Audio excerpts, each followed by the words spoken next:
Welcome to Building the Future. I'm your host, Kevin Horick. You can check out the radio version of the show every Tuesdays and Thursdays at 2 p.m. Eastern on WDJY 99.1 in Atlanta. We also air on a podcasting network in Los Angeles called the 405 Media.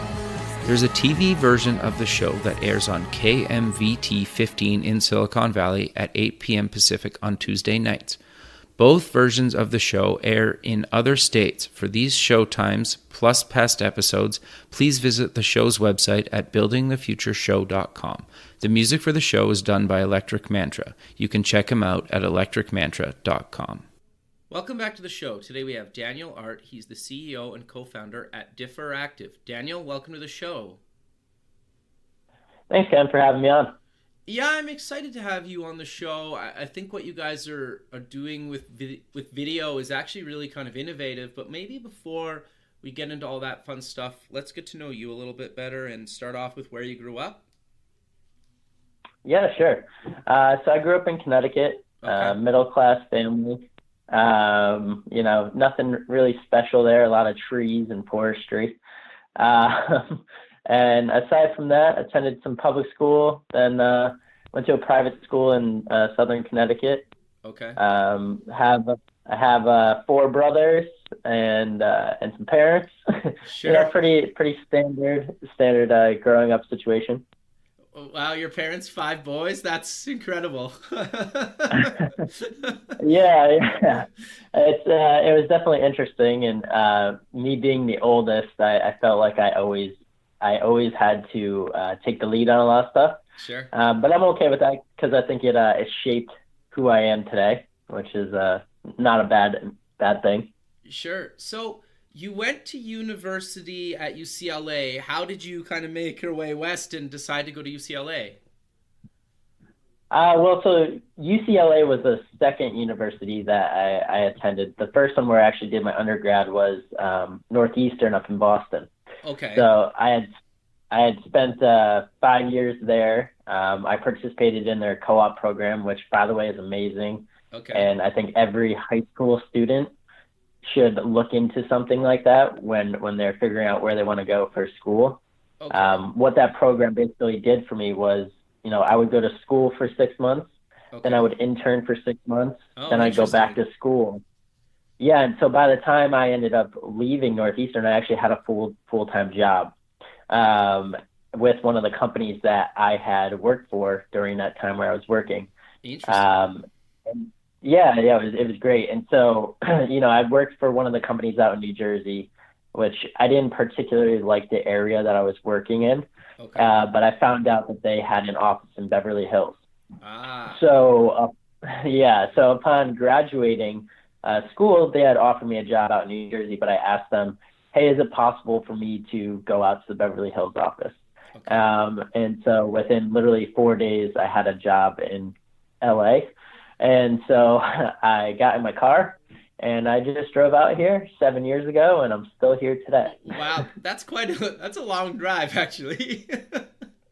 Yeah. I mean, 3,000 miles. It was cool. I got to see a lot of the United States that I had not ever seen. Sure. But I don't think I ever want to do that drive ever again. Fair enough. So why did you pick kind of Beverly Hills in California? When I was growing up, I always had this fascination with California. I had never actually been here, but for some reason in my mind, I wanted to live. You've never been to California before you moved to California? Yeah. It was totally crazy. That's awesome. Well, so in Connecticut, and most people don't think of Connecticut having like beaches, but I grew up near a beach. And so I was always, I like praise the sun. Okay. And so for me, I always wanted to escape the winter. So I thought, San Diego would be great. And then, when it got to the time where I, wanted to move, I had a job already set up in LA. So I just kind of was like, all right, well, I'm going to LA. Never been there, but we're going to do this.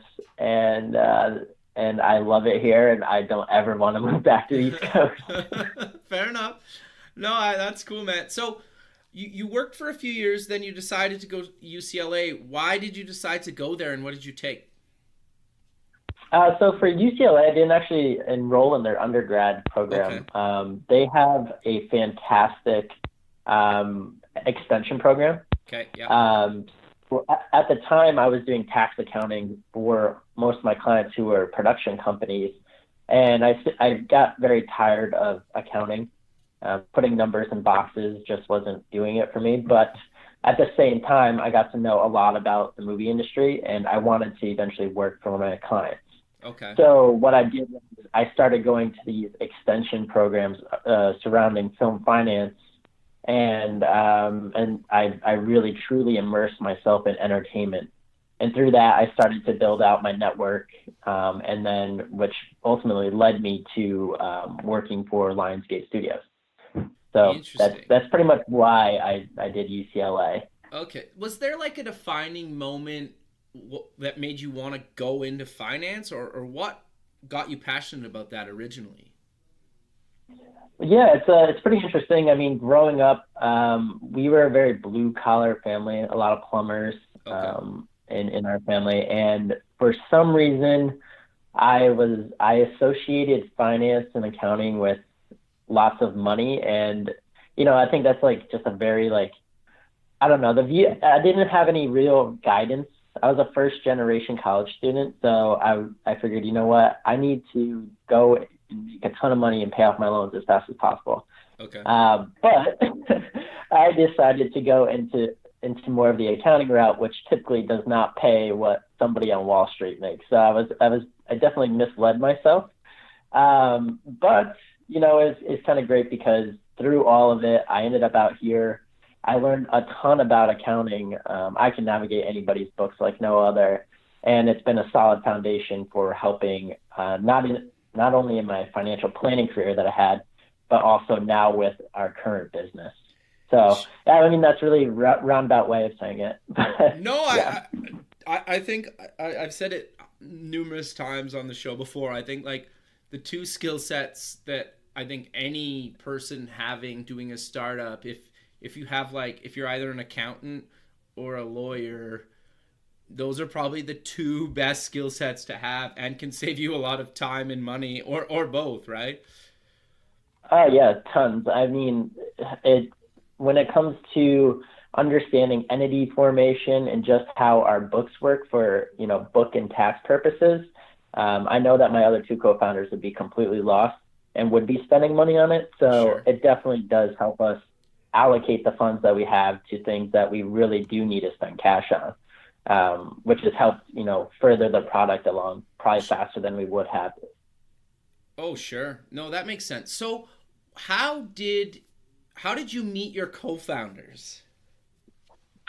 Garrett, who is he was a roommate of mine in college. Okay.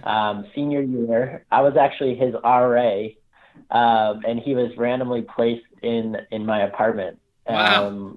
And yeah, and so we just ended up hitting it off, and we would go out to the bars, and we were like buds, and we were each other's wingmen.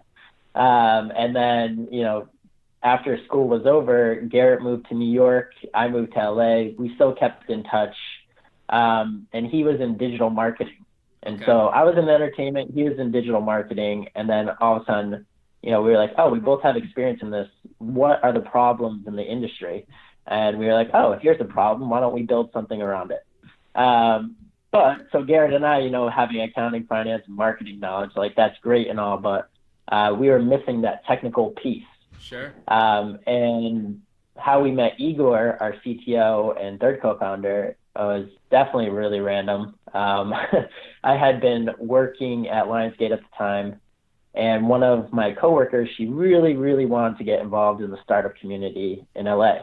And so a lot of the times we would sit in the office and talk about, the business that I was trying to start and how I was going to go about doing it. But she would be going out to all of these networking events at night. And one night she saw this tall, handsome man at one of these networking events. Sure. And she went up to talk to him, but she literally had nothing to say to him except for to talk about the business that I was starting. And so it turns out he was this ex-Google employee, was from Belarus, and he just happened to be looking for a new project. And she's like, oh, well, you got to meet Dan. And then we had a meeting with him. And then I have some buddies who are ex Amazon employees Sure. who now work at Atom Tickets, and they vetted them for me because I know nothing about technology. And so they're like, this guy's the man. You should bring him on as a third co-founder. And so that's kind of how we all came together. That's amazing. So for people Yeah. that haven't heard of Differactive, what exactly do you guys do, and how did you come up with the idea? Yeah, so what we do is we take traditional video and we make it interactive. It's kind of like Pinterest for video. So, maybe you have a YouTube star who is doing a makeup tutorial. Typically, what she'll do is she'll put down below in the comment section the links to the products that she's using. But typically there's no context there, and there's no images, no nothing. We're very visual people. So what we do is we give the creator the tools to take all that information she was going to put down below and put it behind the video in the pause screen. So when somebody pauses it, not only do they see images and descriptions for the products, they see those call to action buttons that aren't just numbers and letters. So we're effectively trying to help content creators monetize their creations even further than they would. And the second part of the question was, how did we come up with the idea? Yeah. Yeah. So initially I'd gone to a film finance conference, and this guy, Sky Moore, he's a big entertainment lawyer out here. Okay. He got up on the stage and he was basically preaching that in the future, all of the content we watch will be paid for by brands. And so in my mind, I immediately thought, wow, that kind of sucks. We're all just going to be watching commercials all the time. And so that's kind of where we started. We were like, all right, well, if this is true, how do we make branded content feel less branded? And so we ended up finding these guys in Belgium on YouTube. And this is where the name Diffractive came from. And they were working on a camera that could track items on screen. So you would, and they were using RFID technology. And so that's where the differ part of Diffractive came from. So if you turn differ around, it's RFID. Ah, interesting. Okay. Yeah. And so we were working with them for a little while, but we realized that, it's going to take a little while for their technology to really be integrated into the filming process. So we started to take a different approach to it. Same concept. We wanted people to have information about items on screen, but we scaled it back and created a software that's super easy to use, but with the caveat that, differ is still part of our name, because eventually down the line, we want to use tracking software to actually map out products on the screen. So we're kind of taking a Netflix approach to it, right? Sure. Netflix was not always streaming stuff on computers. They were delivering DVDs, but they had the foresight that like in the future, we will distribute everything via the net, Sure. No, that makes a lot of sense. That's actually quite fascinating. So I'm curious then, did you build the first version while you were still working full time, or did you quit, or walk me through kind of the early first version, how it came to be? Yeah, I mean, when we first started this, we just kind of treated it as it was like a project on the side. Everybody still had full-time jobs. Okay. And, we pulled together some money, and we actually do all of our development in Belarus. Okay. Igor he's worked with these guys over there for the past like 20 years. So oh wow. We're unique to a lot of startups because we actually have a long-term relationship with our international developers, Sure. Which a lot of people don't. So we got some money together and we built this really crappy prototype to start. Sure, but I think that's good advice, right? Like, it doesn't need to be this amazing 3-year-long development cycle.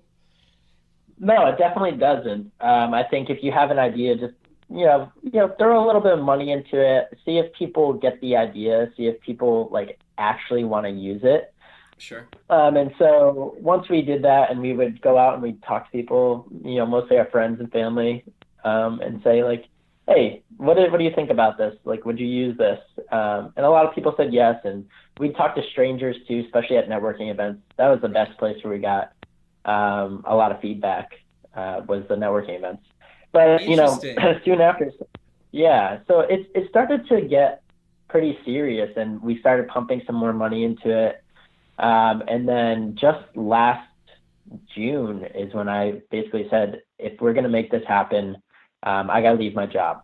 Okay. And so Igor had already been full-time on it, and Garrett is about to come full-time on it. So, Okay. With the business, not everybody has to be full-time to start. Sure. The business demands a certain amount of attention on certain aspects of it at certain times, right? And so when you're building a tech product, the business side doesn't necessarily have to be full-time.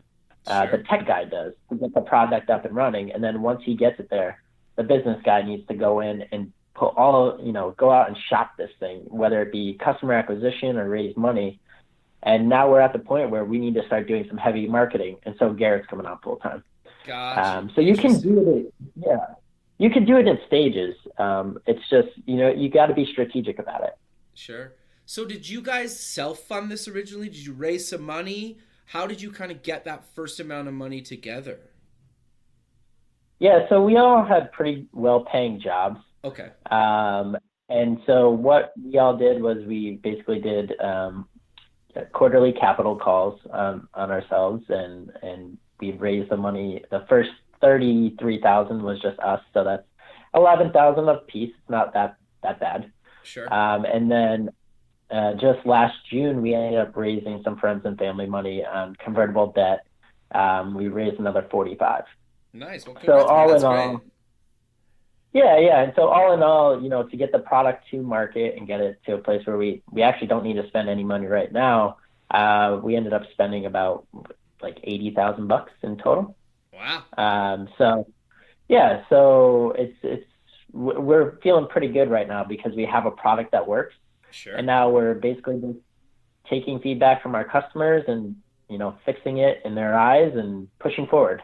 Sure. No, I think that's great, man. And you did it on a pretty cheap, or like a small amount of money, right? To get something to market and have customers. I think that's great, man. Like, congrats to you guys. Thank you. Yeah, I mean, and I hit on it earlier. Our relationship with our developers in Belarus is definitely unique. Sure. I don't think a lot of startups, go into a situation where they have a relationship with these guys and they give them discounts, right? So like Sure. our guys out there, they definitely gave us the friend discount, which Nice. was definitely beneficial for us. Sure. No, I think that's great. I do want to, I'm a little bit curious about, you mentioned you actually went to networking events and were kind of demoing this to people there. How did you kind of work that into the conversation? Like, did you just say, hey, I'm working on this app, do you want to give us some feedback? Or how did you kind of go about asking for that? Because I think it's a great way to get product feedback. Oh, it definitely is. I mean, you obviously can't go in there with a full on Google Forms thing that says Sure. fill this out after using it, right? So you have to kind of like remember what people were saying. But I mean, for the most part, people are very honest, especially when they're drinking. Fair. Yes. And so, yeah, and so what Garrett and I were very I think we're natural networkers, and so we always find a way to just start talking to people, no matter who they are, and then. When you're at a networking event, people naturally always ask you, like, what do you do? And then the best way for us to actually tell people what we do is to just show them, because sometimes they just don't get it. And so, it was a great way of just being like, oh, well, check out, even at the beginning, it's like, here's our crappy app. What do you think? And people would just tell us and be like, oh, and then we take that home the next day and think about it and, make changes. I think people actually want to give feedback at these events. I mean, you can't just go up to them and say, hey, use my app, tell me what you think. Sure. You've got to ease into the conversation and become friendly with people, and eventually the conversation will go in that direction.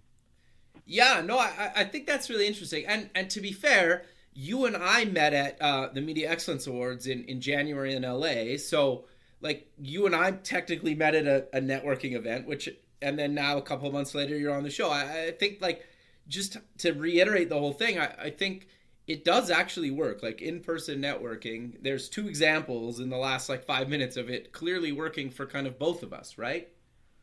Yeah, yeah, absolutely. It's a necessity, and I would say to any founder, if you are an introvert and you hate networking, you better find a partner that is an extrovert and loves networking, Sure. because it will push your company further than you can imagine. You know, because you go to these networking events sometimes, and you know you think you're there for one thing, and then all of a sudden, you know, you have a lead on a customer that you never even would have imagined would have come out of this event, right? You just have to. It's kind of like throwing darts at a board, and sometimes you find some hidden gems that it's just like crazy how it happens. So how often would you say you're going to networking events? We try to do at least one a week, Oh wow. sometimes with schedules. And yeah, I mean, there's a lot of great networking events out there that are, you know, they're even like $10. You don't have to go to things that cost $500. Sure. Just like what we try to do with our networking events is we always go online or go to like just search and search and search, but it always has to pertain to our business in some way, shape, or form.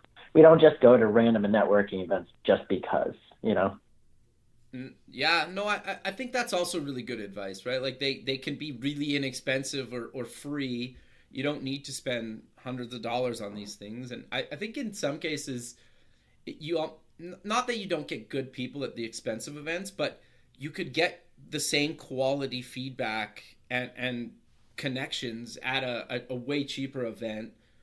You know, I don't think that like one's necessarily better than the other just based on cost. Have you found that as well? Yeah, yeah, I would totally agree with you. And you know, it's our initial customers. A lot of them have come from these really small events, and I think the reason for that is in small events, you know, it's a more intimate setting. People get to know each other better Sure. versus going to like a huge conference. And you know, from your whatever conversations you have from the event, they just seem to be more personal.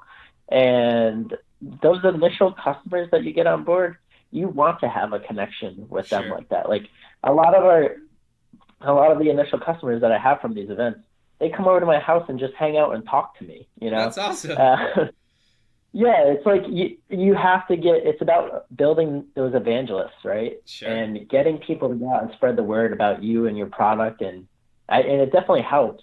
But I think like the small networking events actually lend their hands very well to your initial customer base. Sure.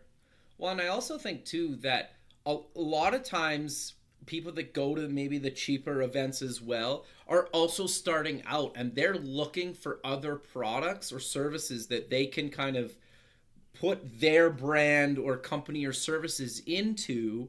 And like I think the best example is almost like the video on your homepage with that the Wise Fool kind of fashion brand. Like they have, Yep. people surfing and skateboarding and kind of just doing these activity things, and obviously they're wearing, their kind of pant or their leggings and their board shorts and stuff like that. And then kind of at the end of the video, it pops up with all the different items that you saw in the video, and you can, buy and get more information about it. But a brand like a clothing brand that's just launching would absolutely want to try out a platform like yours, whether it's new or it's been around a long time, right? Like they want to get their brand Yeah, out there. So absolutely. meeting somebody like you, and then you build this personal relationship. And there's been a lot of big brands that have come out of California and other places, but it helps when you actually know the founder and they can, like you said, come over to your house, or maybe you guys can meet up at a coffee shop or wherever. Yeah, I totally agree with you. That a lot of our first customers are people that are just starting out in like the blogging business, or in the Wise Full case, yeah, they're a relatively new clothing company, and so whatever they can do to drive traffic back to their site, and if it's free, they're gonna do it. Sure. Just as long as, Wise Fool, we've actually done 2 videos with them. They were one of our first beta testers. Okay. And they didn't want to use the first product because the design actually wasn't that great, and they didn't want to hurt their brand. And which we totally understand. Interesting. Because when you're doing video or you're creating a brand, you want to make sure that you're growing the brand, and you don't want people to think less of it based on, how your videos look. Sure. And so that was one of the catalysts for us to actually really, really clean up our UX design and make it friendly and make it look way more sleek than what it was, because people were basically saying, I'm trying to build a brand. If I'm going to use this, it has to look good. No, and that's like brutally great, honest feedback, right? Yeah. It was hard to swallow at first. It was Sure. like, come on, man, do us a favor and use this. But Danny, who he's an awesome founder. This is the guy that owns Wise Fool. But he was like, this is the harsh reality of it. I'm not going to use it unless it helps build my brand. Sure. And, so it was good. It was good. He pushed us to get to the next level with our product, which we loved. Sure. And then I think the other thing too that people sometimes don't realize is somebody like that feels like they're influencing the product early on, a lot of the times is way more loyal to you going forward, because they're like, wow, they really took my feedback and actually implemented it into kind of the next version of the product. Yeah, no, he has been an awesome beta tester for us, and we appreciate everything that he's done for us, even though, it was painful to hear him be like, nope, don't want to use it. Yeah. But I also think that having people that will give you that kind of brutal, honest feedback is almost like priceless. Oh, absolutely. It's the best thing that anybody could do for us.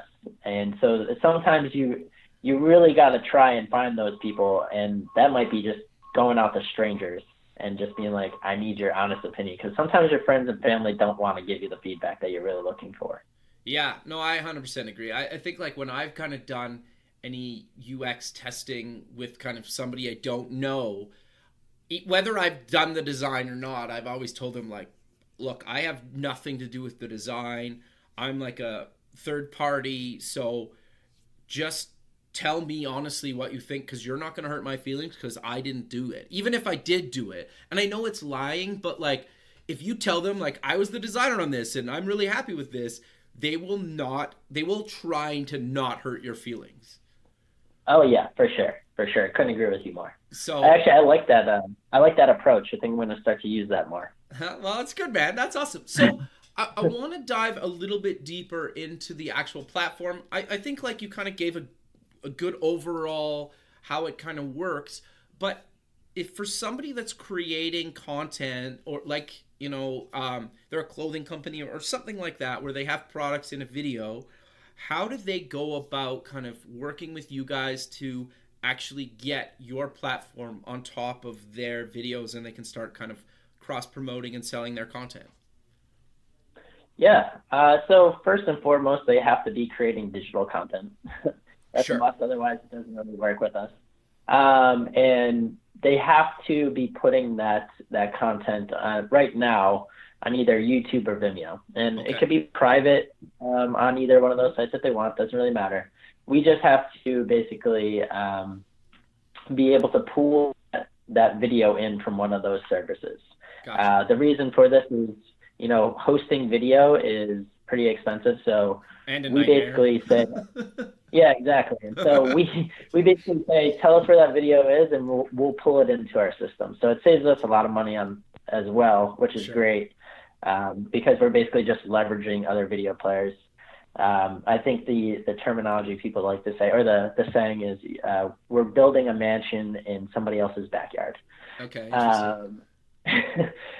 So basically, if you're making content, you basically tell us where the video is. We give you a software where then you cut up scenes. So, maybe you're making a 5-minute video, you only need one scene. That's fine. But if you're doing an hour-long thing, you probably want to make, multiple scenes because you could have over 100 plus items in that video. Right. So anyhow, it's tell us where the video is, cut up the scenes, and then make the inventory. So, products, places, characters, anything you want to put in the pause screen of a video, that's where it is. It's in the inventory section. And then basically you drag and drop your inventory into the scenes, and then you say, oh, I'm all done. We give you an embed code, and that is what you use. So it's a fairly simple process. And then, the embed code that you put on your website, or if you put it on a blog's website, sure. Is the exact same way you do with a YouTube video or Vimeo. Okay, no, very cool. I think that's really great. And what is the cost, or how do you guys kind of monetize the platform? Yeah, so we're actually a freemium model right now. Okay. We're trying to change the way that people view content and the way that producers of content actually distribute. So we have to make it free, right? Most people hate change, and so if you're a content creator and you're making up to X number of videos and they're in our system, it'll be free. But if you hit a certain threshold based on number of videos, number of clicks, number of items, we'll charge you an annual fee. Okay. Other than that, it will always be free, and we don't take a piece of the sales that you make. So if you have monetizable links, all the money you make off of those is all yours. So right now it's simply just a membership model. Interesting. No, that makes a lot of sense, and I think you're kind of right. When you're doing something a bit different, I think you kind of have to give at least a certain amount kind of free, and the freemium model seems to kind of work for some of this stuff, especially when you guys are kind of onboarding a bunch of brands yourself and kind of still kind of not really necessarily a new platform, but you're a up and coming kind of growing platform. Yeah, it's really hard to get people to pay for anything these days. Sure. But the thing that's really valuable is just traction. So, you may think that like letting people use it isn't, of value to you, but that traction can be super valuable, especially when you start to raise money. Particularly in our case, we're trying to raise a seed round right now. And so a lot of people are saying like, show us the traction, show us the usage. And, sometimes you just have to say, use it for free to get that traction. Sure. And when I say sometimes, it's mostly all of the time. No, but I like the kind of brutal honesty about this stuff, right? Because I think some people try to sugarcoat it, and I don't think it's bad. Like a lot of people, and pretty much most, if not all startups, go through the same stuff. It's just there's not a lot of people that are openly willing to talk about it as kind of openly, as freely as you have been so far today. So I think it's great, man. Yeah, I mean, people got to hear it, right? Yeah. And being an entrepreneur is not easy. Building something is not easy. Getting people to believe in something is typically not easy. Sure. So did you save up a bunch of money to actually just like pay your cost of living for months to kind of give this a go full time? Yeah. Being an accountant and a manager in financial planning, I'm always numbers based, and Sure. Everything that I do in my life, I always am planning ahead. So for me, I was very strategic in saving money and understanding, how much runway I was going to give myself. And so I would like to pat myself on the back and say I did a pretty good job for the past 9 months. That's awesome. But as we move forward, I have to start to find some other forms of income, and so I've been exploring other options for side work and stuff like that. But it is definitely important to save up a little nest egg, or just be very strategic about when you leave your job, because one thing that I'm definitely starting to find is that the stress of not having money and not being able to live can definitely impact your performance when it comes to your business. Sure. If you're constantly just worrying about, your finances, that means a lot of the time that you could be spending, focusing on the business and growing it are taken away. Sure. So it's very important to have, plan appropriately before you just up and leave the job. But that's me. I'm more of a risk adverse person. There might be people out there like, I'm just going to do it, so more power to them, but I think it's better to plan ahead. No, I 100% agree. I think that's great. But you also set up, you guys have set up an advisory board as well. What made you decide to actually get an advisory board? And I know you picked a couple people. I know Allison. I don't know Amanda. But what made you decide to set up an advisory board, and why did you pick the couple people that are on the advisory board? Well, initially we weren't really looking when we first started. Okay. But then one of my friends, it's really interesting how I met Allison. Okay. One of my friends used to work for Enterprise Rent-A-Car, and she used to pick up Allison like on a weekly basis because Allison was a customer, and they became friends. Interesting. And so then my friend was just like, she got to know what Allison did, and she was like, oh my God, you know what? My buddy does something in this space. And so, she basically set Allison and I up on a date, and then we were just talking. I was like, you know what? You have so many connections in the space. You understand the space. You see value in the space.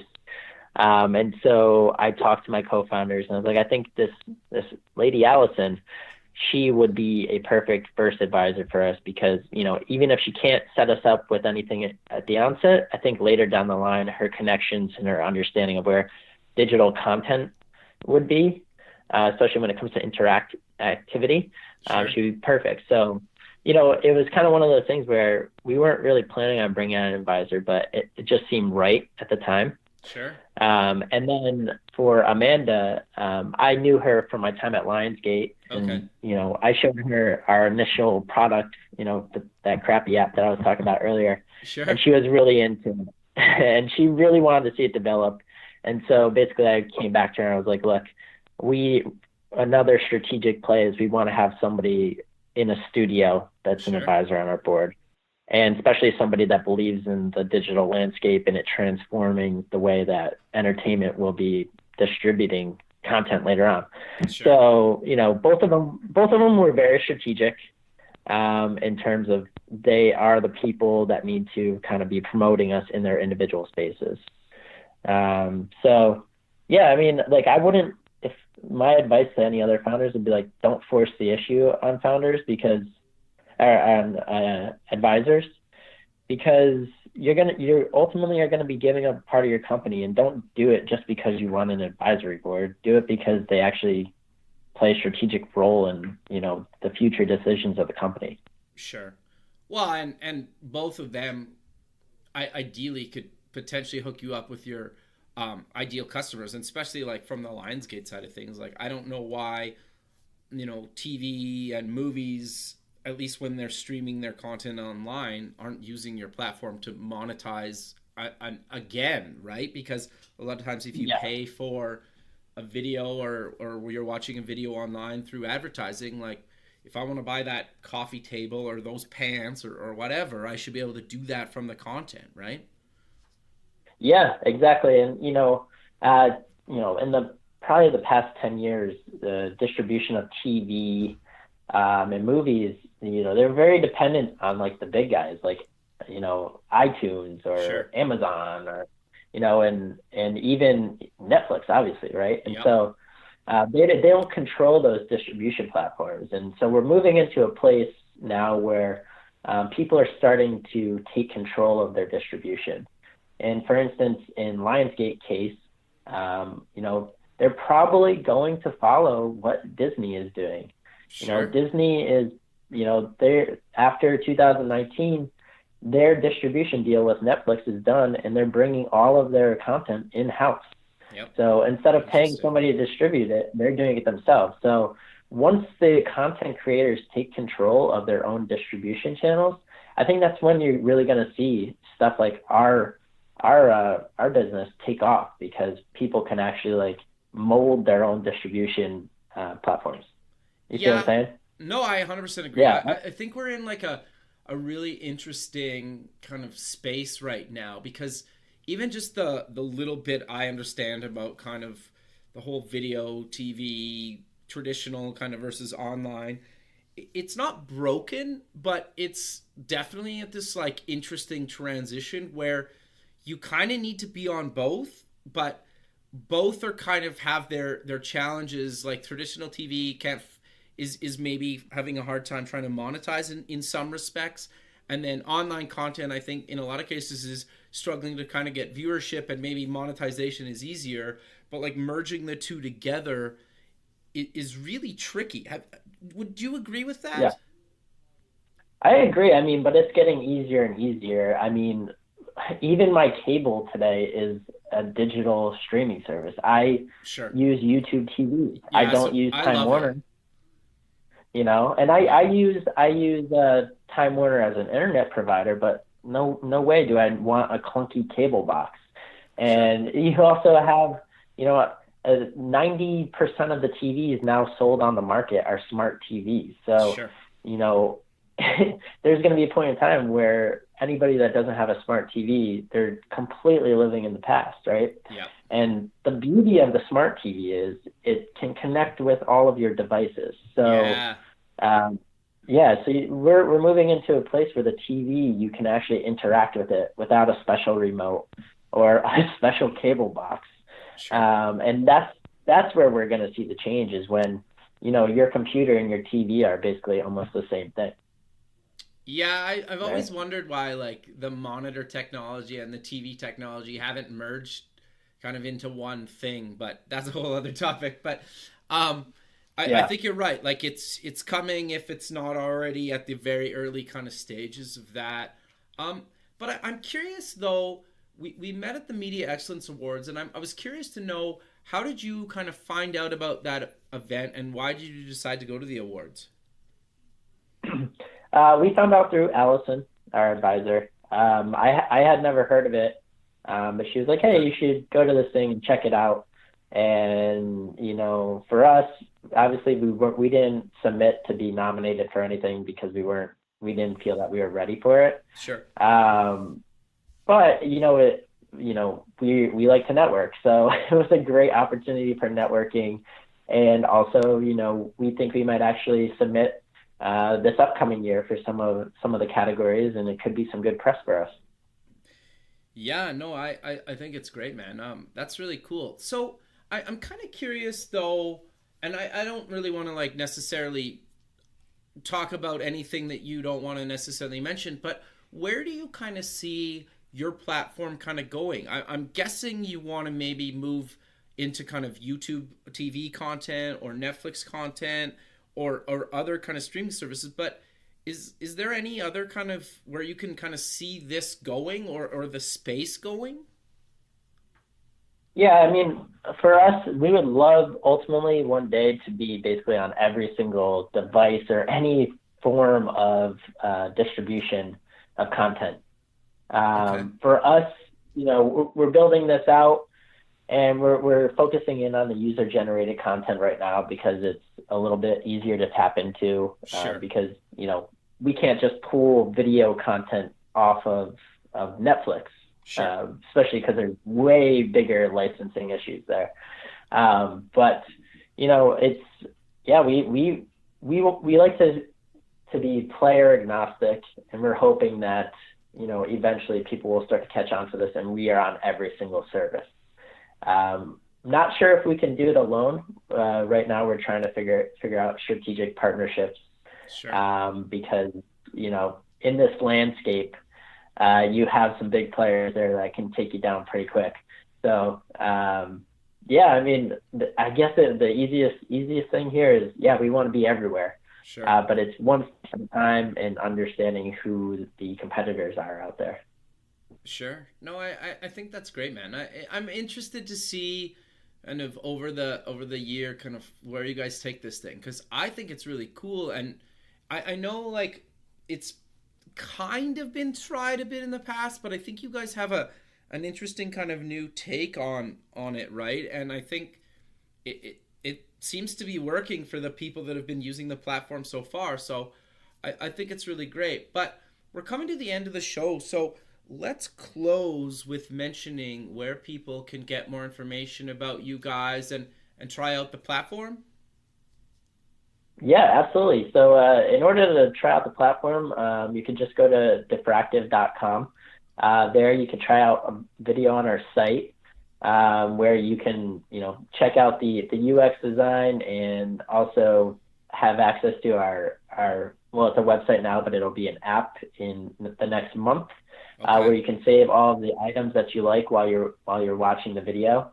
And then basically on any of our current customers that have videos on their sites, shout outs to My Simple Changes, In the Front Row, Girl Scouts Glory. They all have our UX on their site. But yeah, just go to the website and you can, if you're a creator, we have a place where you can log in and you could try out our back end and start making some videos yourself. We always want new users on board. We love talking to you, meeting you, understanding what your businesses are. And if you're a viewer, you can just access the site and see what kind of videos we already have on board. Sure. It's pretty simple.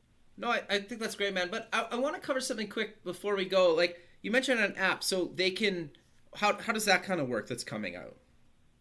Yeah, so if you're watching a video, whether it be, say it's on the My Simple Changes website. Okay. If you like something that he has put in his videos, you can actually save those items to your own profile.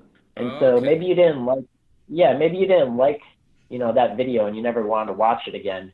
If you're bored and you're sitting on a plane or train or whatever, similar to how you would treat Instagram or Pinterest, you can go into your profile and see those things that you like, which gives you an opportunity to go to the places where you can buy it or check out the photos and descriptions. It's really an effort by us to help get eyeballs back on the things that content creators are trying to monetize, right? So people are seeing these things in another place outside of their own website where they're distributing that content, which is super useful because a lot of these content creators, they're using affiliate programs to make money. And if people are only seeing the links on their website, they're missing out an opportunity to put them on multiple places. So, yeah, it's definitely I think it's pretty cool. Yeah, no, I think that's great, right? It's a nice addition, and I think there's a lot of people, obviously, if they're on the couch or something, they're watching content or browsing the internet or whatnot, and then they're potentially going to be on a computer within the next 24 to 48 hours, whether it's their personal one or their work computer or whatever, right? So I think having the tie between the both platforms and devices is actually really interesting for you guys, and I think it's really cool. Yeah, definitely.